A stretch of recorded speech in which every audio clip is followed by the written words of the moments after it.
आज हम बात करेंगे कक्षा 12 के व्यापारिक संगठन एवं पत्र व्यवहार विषय की, बिजनेस ऑर्गेनाइजेशन एंड कॉरस्पॉन्डेंस।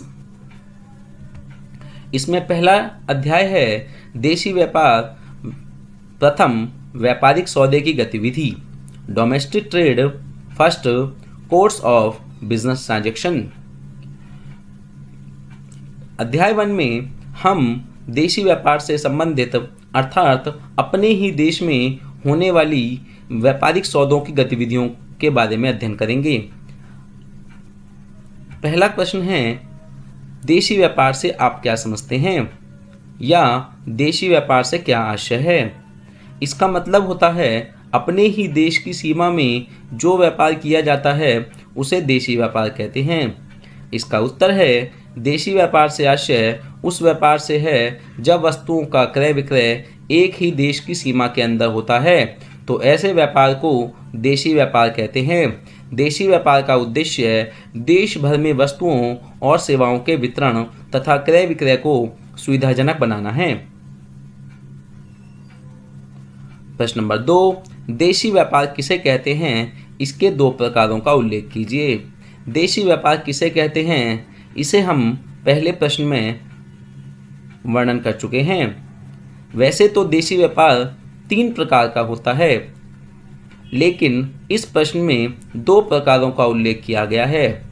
इसमें 3 प्रकार निम्नलिखित होते हैं। नंबर 1, स्थानीय व्यापार। ऐसा व्यापार जो किसी एक विशेष स्थान तक ही सीमित होता है स्थानीय व्यापार कहलाता है। स्थानीय व्यापार में ऐसी वस्तुओं का क्रय विक्रय किया जाता है जो शीघ्र नष्ट होने वाली होती हैं, जैसे दूध, दही, फल, सब्जियां इत्यादि। अर्थात लोकल ट्रेड जो होता है हमारा, जो एक ही शहर के अंदर होता है, ऐसे व्यापार को स्थानीय व्यापार कहते हैं। नंबर 2 पर आता है राज्य स्तरीय व्यापार।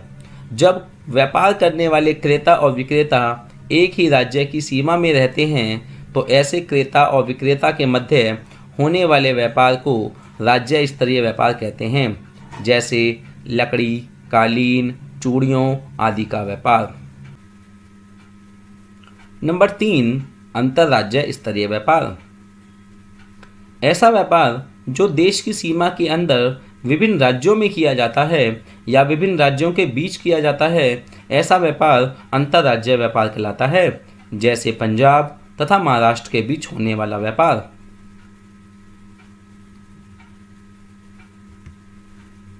प्रश्न नंबर 3, देशी व्यापार तथा विदेशी व्यापार में अंतर बताइए। इसका उत्तर है देशी व्यापार तथा विदेशी व्यापार में निम्नलिखित अंतर है। नंबर 1, देशी व्यापार देश की सीमाओं के अंतर्गत होता है और विदेशी व्यापार देश की सीमाओं को पार करके होता है। नंबर 2, इसमें सामान्यतः देश में वस्तुओं के मूल्य समान होते हैं। विदेशी व्यापार में वस्तुओं के मूल्य विभिन्न देशों में समान नहीं होते। नंबर 3, इसमें देश के अंदर 2 राज्यों के मध्य व्यापार पर साधारणतः प्रतिबंध नहीं होता। अर्थात 2 राज्यों में जब माल को एक स्थान से दूसरे स्थान पर भेजा जाता है तो उसमें प्रतिबंध नहीं होता, अर्थात बिना रोक टोक के माल को एक राज्य से दूसरे राज्य भेजा जा सकता है। लेकिन विदेशी व्यापार में अनेक प्रकार की औपचारिकताओं का पालन करना पड़ता है, अर्थात अनेक प्रकार के नियम व कानूनों का पालन करना पड़ता है। नंबर 4, इसमें देश के अंदर एक ही प्रकार की मुद्रा का चलन होता है। विदेशी व्यापार में अनेक प्रकार की मुद्राओं का चलन होता है। नंबर 5, इस पर राजनीतिक दशाओं का प्रभाव नहीं पड़ता है। विदेशी व्यापार में राजनीतिक दशाओं का प्रभाव पड़ता है। प्रश्न नंबर 4, कोटेशन क्या है, अर्थात निरक पत्र क्या है। इसका सही उत्तर है पूछताछ के पत्र के उत्तर में जो पत्र प्राप्त होता है उसे निरक पत्र या कोटेशन कहते हैं। निरक पत्र में माल की किस्म, मूल्य, माल पर दी जाने वाली छूट, भुगतान की शर्त तथा माल की सपुर्दगी का समय आदि सभी बातों का उल्लेख किया जाता है। अर्थात पूछताछ के पत्र के उत्तर में हम जो पत्र प्राप्त करते हैं उसे निरपत्र कहते हैं। प्रश्न नंबर 5, क्या रेलवे बिल्टी विनिमय साध्य प्रलेख है? इसका सही उत्तर है रेलवे बिल्टी एक अर्ध विनिमय साध्य प्रलेख है, क्योंकि इसमें विनिमय साध्यता का एक गुण नहीं पाया जाता।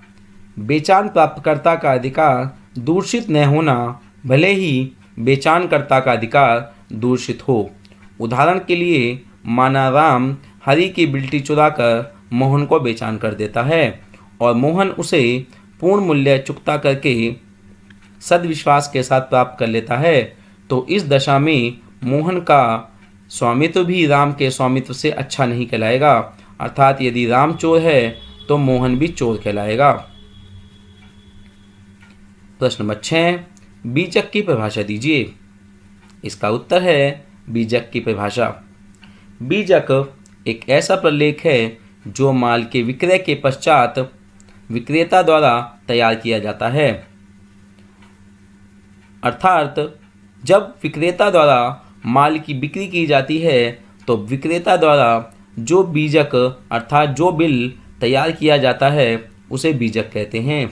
बीजक में माल की किस्म, माल की मात्रा, मूल्य, माल पर किए गए खर्चे, व्यापारिक छूट आदि सभी बातों का वर्णन किया जाता है। अर्थात इसमें क्रेता द्वारा भुगतान की जाने वाली राशि भी दिखाई जाती है।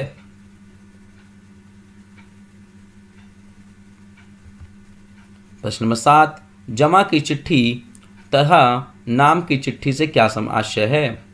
इसका सही उत्तर है जमा की चिट्ठी का अर्थ। जब विक्रेता बीजक तैयार करते समय उसमें किसी कारणवश अधिक राशि लिख देता है तो इसका सुधार करने के लिए जो सूचना पत्र बनाकर माल के क्रेता को भेजता है उसे जमा की चिट्ठी या जमा पत्र कहते हैं।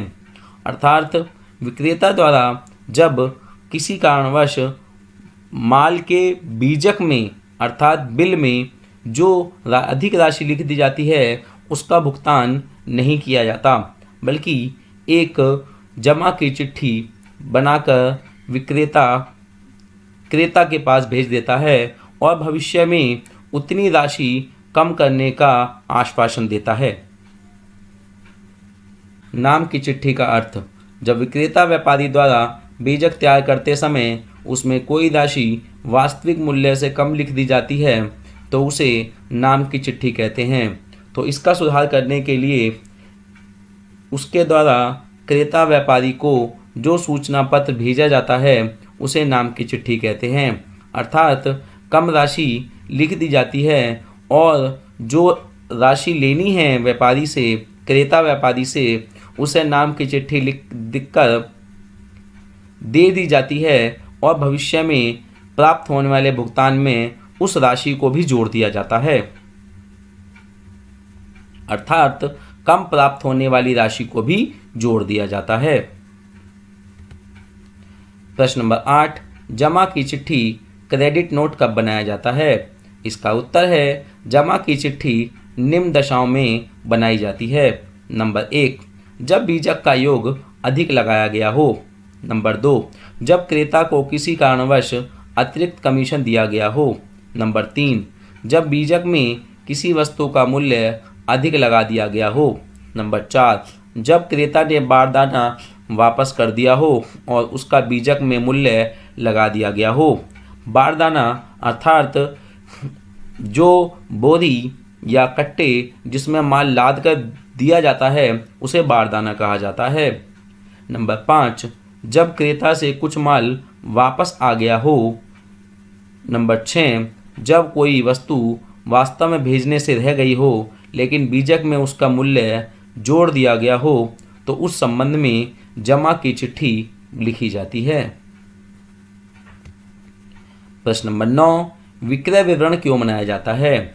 विक्रय विवरण एजेंट द्वारा मालिक का जो माल बेचा जाता है उस संबंध में एजेंट द्वारा जो विवरण बनाया जाता है उसे विक्रय विवरण कहते हैं।